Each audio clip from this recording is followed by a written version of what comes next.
Oh, look. There's been an accident at the house. Please, miss, please give me the key so I can unlock you. Be sensible, Doreen. This nonsense is getting you nowhere. I demand to be arrested. Now, just what's going on here? This young lady, Doctor. Oh, hello, Mr. Holmes. Ah, good day, Wilkins. She's a Suffragette. We demand that women be given the right to vote. Yes. She and some other suffragettes invaded the home of the Honourable Chauncey Pimpleton and started a demonstration. Pimpleton? Why, he's the Member of Parliament, lives just round the corner. That's him, sir. We were getting them to move on, and this young lady broke loose and chained herself here, sir. But why did you do it, miss? Because we want equal rights for women. That's why.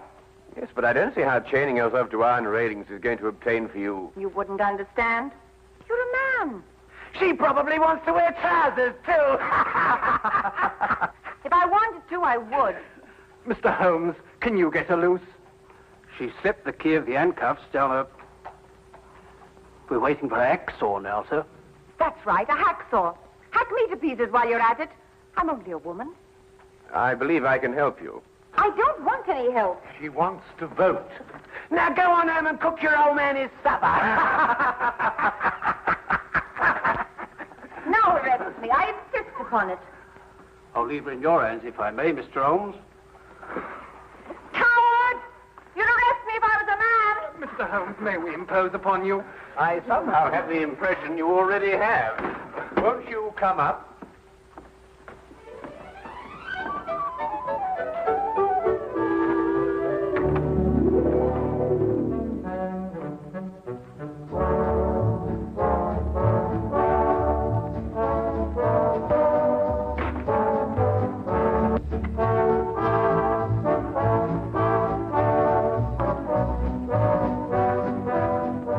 Permit me to introduce ourselves. This is my fiancée, Miss Doreen Meredith. First secretary to give the women the vote. I'm delighted to meet you, Miss Meredith. And I'm Henry Travers, personal secretary to Mr. Pimpleton. Oh, yes. I seem to remember that it was Mr. Pimpleton who led the attack on the suffragette bill in the House the other day when it was defeated. And very, very resoundingly defeated. Yes, that old stuffed shirt. He'll be sorry. I wish you'd get out of this Give Women the Vote League, Doreen. It's dangerous. Yes, I can see that it has its inconveniences, Mr. Travers, but I don't really believe that it's dangerous. Would you call bombs dangerous, Mr. Holmes? Good heavens, are they using bombs now? Oh, just a teeny one. Boris and I made it to blow up a lion. My dear young lady, you don't blow up a lion, you shoot it. Who is Boris? An anarchist. An anarchist. He's an old dear who wouldn't hurt a fly. Blowing up lions, anarchists. Sometimes I don't know where modern England's going. Well, perhaps Miss Meredith might be good enough to indicate that direction for us. Well, it all began at the meeting of the Give the Women the Vote League. Miss Agatha Axton, our president, was presiding. Quiet, ladies, quiet. I've called this meeting of the council in order to consider our next step in view of the defeat we suffered last week. As you know, the Honourable... Honourable... Gosh, even if he is my cousin. Well, anyway, Chauncey Pimpleton rallied the anti-women forces in Parliament and defeated our bill by the narrow margin of 347 to 1. Boo! Down Pimpleton! Boo! Pimpleton! We've got to do something, ladies. We're not making enough noise in the world. What would Joan of Arc do? What would Catherine of Russia do? They would attack. They would blow up something. Blow up something? How do you do that? I don't know, but they would do it. Don't bombs blow up things? I think they do. Let's buy a bomb. Where can you buy one? I've never heard of a bomb shop. We could make one. I'll make one. Can you? I don't know. I've never tried. get a book. Good. But, what shall we explode? Let's explode a lion. Wonderful. We'll explode a lion. A very small one, of course. Well, anyway, I didn't know how to make a bomb. So, So she advertised in the Times. Wanted, a person who knows how to make a bomb. Oh, yes, yes. Dr. Watson and I read the advertisement. We tried to decipher it under the impression that it was a code. Never occurred to us for a moment that it meant what it said. well, anyway, Boris answered it. Yes, that's right. I am the person who makes a bomb. Sit down. Please, it is you who advertised. Yes, it's me. I'm so glad you answered, Mr. Turgov, Boris Turgov. Do you really know how to make a bomb, Mr. Turgov? All over the world I have made bombs. Big ones and little ones. Bombs that go... and bombs that go... Well, you must understand, we don't want to hurt anyone. We just want to blow up one of the lions in Trafalgar Square. I think a little bomb would do, one that goes... One that goes... Do your bombs make a lot of noise? Not those that go... Oh, I must ask you just another question. It's a matter of principle. Do you believe in the equality of the sexes? Please, I'm an anarchist. All I believe in is nothing. Oh, excuse me. That sounded funny. Have you the ingredients for the bomb, please? Oh, well, I'm afraid you'll think me an awful amateur, but I don't know what ingredients go into a bomb. Is nothing. We will go to the chemist and buy them.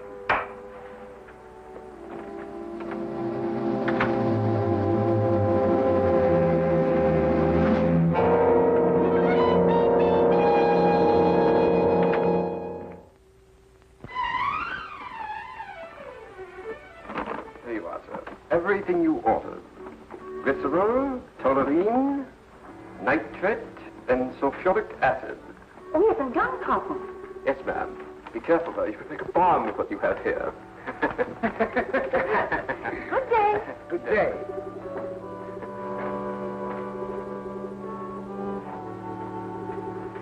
Glycerol, toluene, nitrate, and sulfuric acid. Gunpowder. Good Lord, that's all they can make with the stuff. A bomb.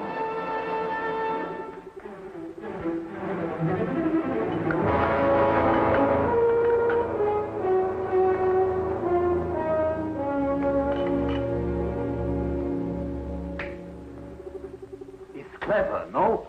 A green croquet ball. Who would suspect a green croquet ball? Well, I'm sure I wouldn't.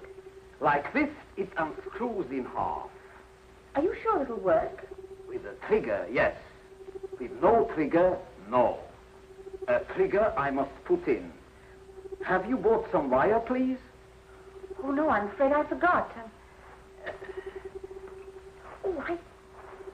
Would a hairpin be all right? Is possible. Hello,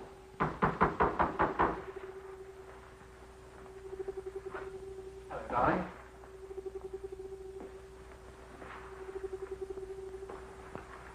Guess what this is? Well, croquet ball, of course. No, it isn't. Here, let's put it back into the garden. But, darling...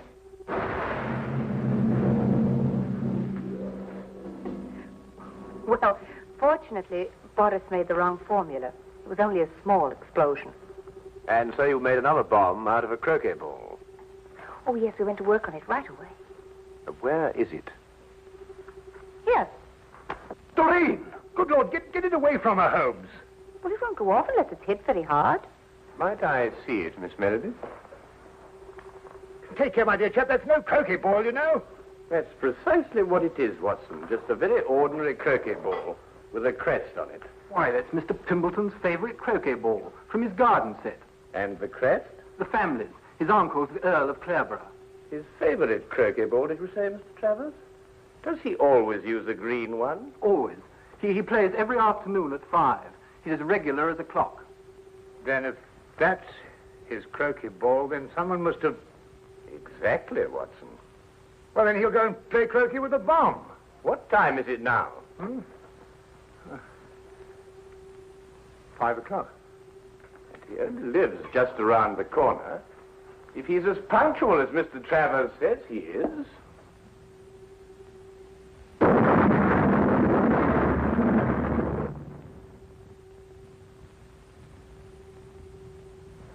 He is.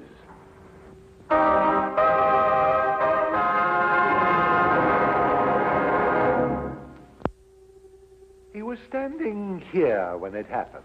It was his first swing at it. And that's the first time in the history of Scotland Yard a man's been killed that way. Oh, really, Lestrade? Was there anyone else with him at the time? Fortunately, no. Mr. Pimpleton had invented a game where he played alone. He always won that way. Tell you that ball, Holmes, might be another bomb. Oh, well, we'll soon know, won't we, Watson? Any other leads, Lestrade? Well, he received a delegation here in the garden.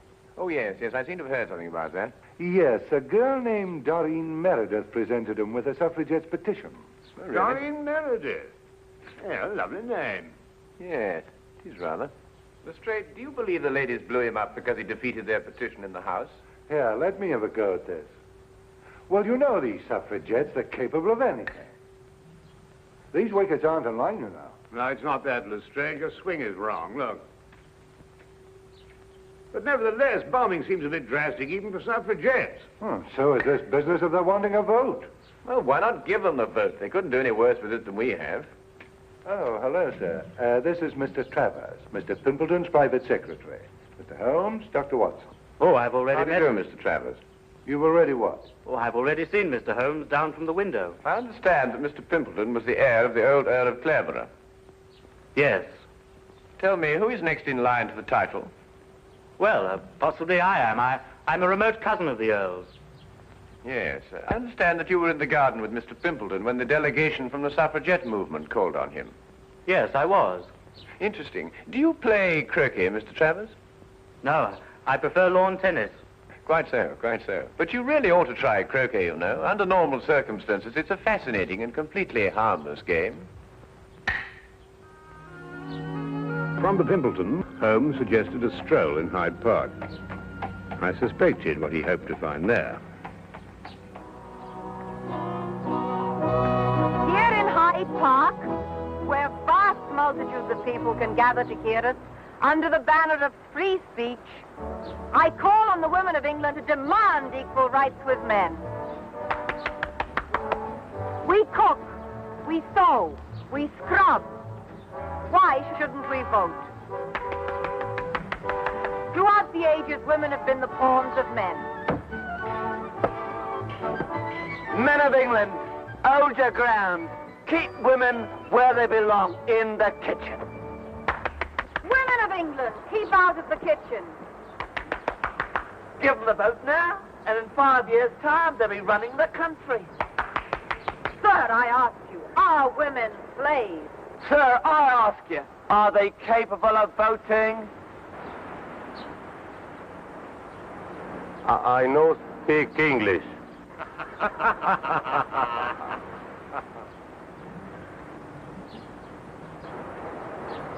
Haven't you got anything better to do? You... Here now, don't you talk to me like that. No rioting, please, or I'll have to ask you to move along. I was moving along anyway.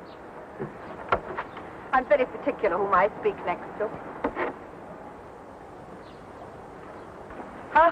Free speech. If you say something men don't like, they tell you to move on.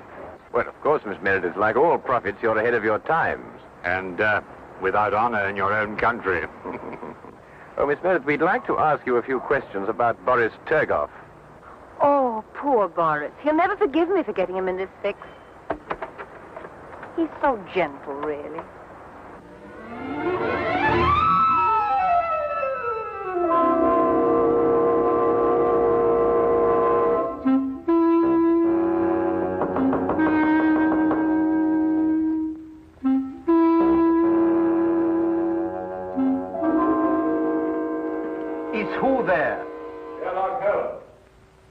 want what?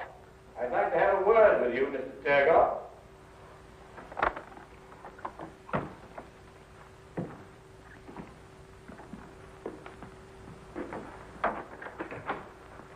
This is my good friend, Dr. Watson. I'm told you manufacture bombs, Mr. Turgot. All kinds. Long fuse, short fuse. Did you make only one bomb for Miss Meredith? Oh, you know of that one. Well? 2 bombs I make for her, but one her young man sets off.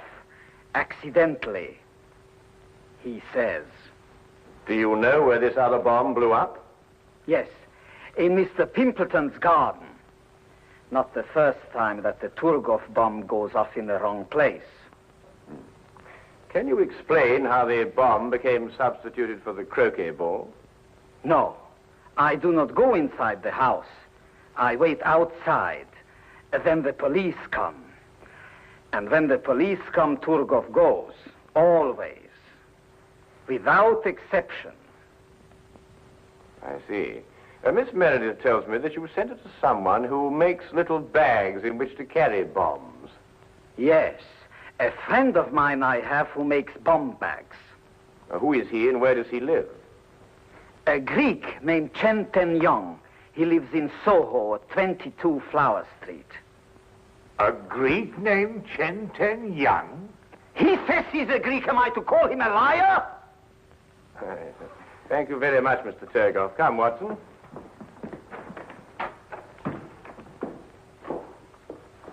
Mr. Turgot, I wouldn't manufacture any more bombs if I were you. Scotland Yard's looking for you.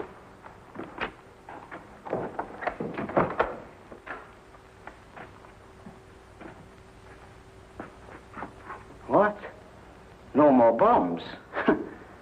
What am I to make then? Paper bags filled with air, maybe?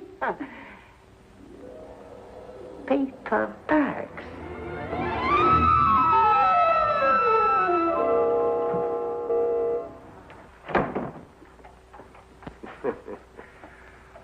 Now we're home. Well, now a visit to Mr. Chen Ten Yang, and then a bit of research at the College of Heralds. College of Heralds? You mean where they keep all the records of the title family? Precisely. This case started with the theory that women would get the vote, and I believe that one day they will. Oh, nonsense. And the solution of the crime lies in the theory. You mean some hidden factor we may have overlooked? Some subtle factor, Watson. Like a bomb?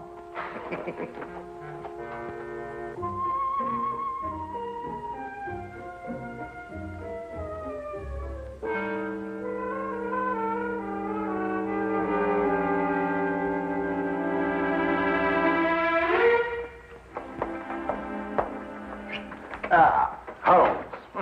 Dr. Watson? Isn't it a wonderful day? Yes, that's straight. You look very pleased with yourself. I am, Holmes, I am. I'm going to give you a sample of Scotland Yard at work. No magnifying glasses, just plain, ordinary police routine.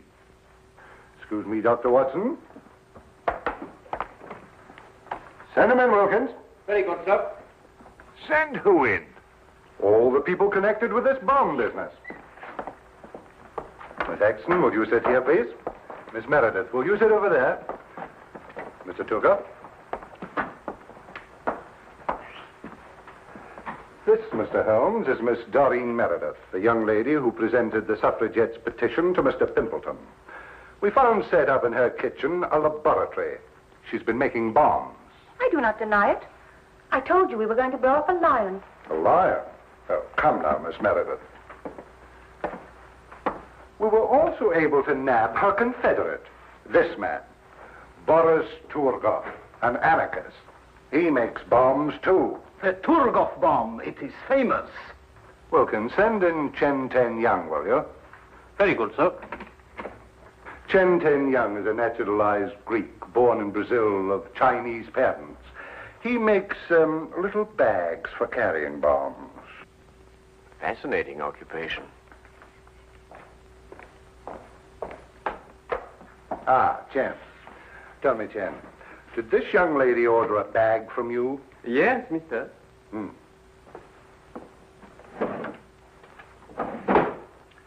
Did you make this bag? Yes, mister. 5 shillings, 6 pence. That is so, but on price. I see. Well, there it is, Holmes. There you are. An open and shut case. Miss Meredith killed Pimpleton because he was anti-suffragette. Ingenious, Lestrade. Really quite ingenious. You know there's only one thing wrong with it. What? Neither Miss Meredith nor Mr. Torgoff are guilty. Oh, I didn't expect you to agree with me. You never have. Well, not always, Lestrade, but sometimes, you know, sometimes. However, in this case, the real murderer killed Pimpleton for one reason, and one reason only. To be next in line to the title of the Earl of Clareborough. Well, who is next in line? Look here, Mr. Holmes, you trying to imply that I... Miss Meredith, after it was decided at your suffragette meeting to blow up a lion, who invited you to Mr. Pimpleton's house? Why, Agatha. We had to decide about the lion. Did you carry the bomb? Yes, in the bomb bag. Where? Wait a minute. This gentleman had access to it, too. Together with this lady. What does that mean? It's an intriguing title, Clareborough. First created in 1417, it has an unusual clause in its charter. Once, and only once, may the title pass to a female, if the female be next in line. That would automatically make her a countess. So far, that hasn't happened in the history of the title, until now. Well, I'm the next male member of the family. It's Agatha, she's older than I am. I refuse to sit here and... Watson! Thank you. You'll notice, Lestrade, that this bag is identical to Miss Meredith's. Chen, who ordered this second bag from you? This woman, mister. Chen, why didn't you tell me this? You know ask me, mister. This man, he asked me. And you see, the switch was simple and premeditated, of course. Why, Miss Axton, how could you? Preposterous!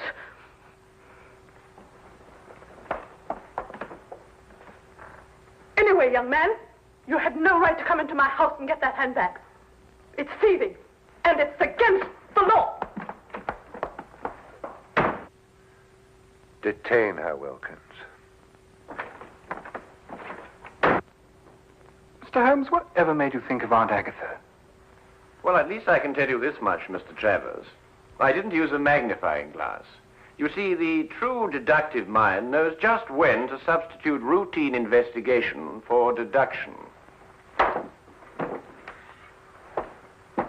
Are you going somewhere, Lestrade?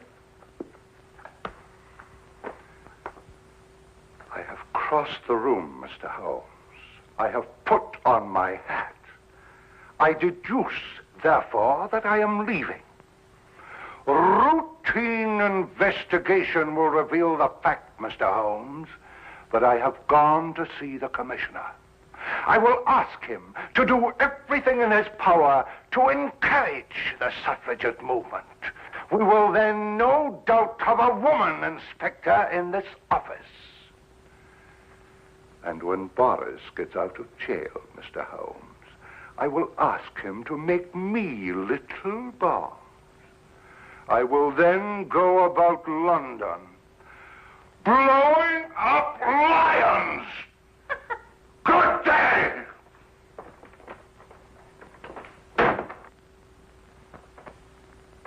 You know, Holmes, I've been worried about his complexion lately. I think Lestrade needs a rest.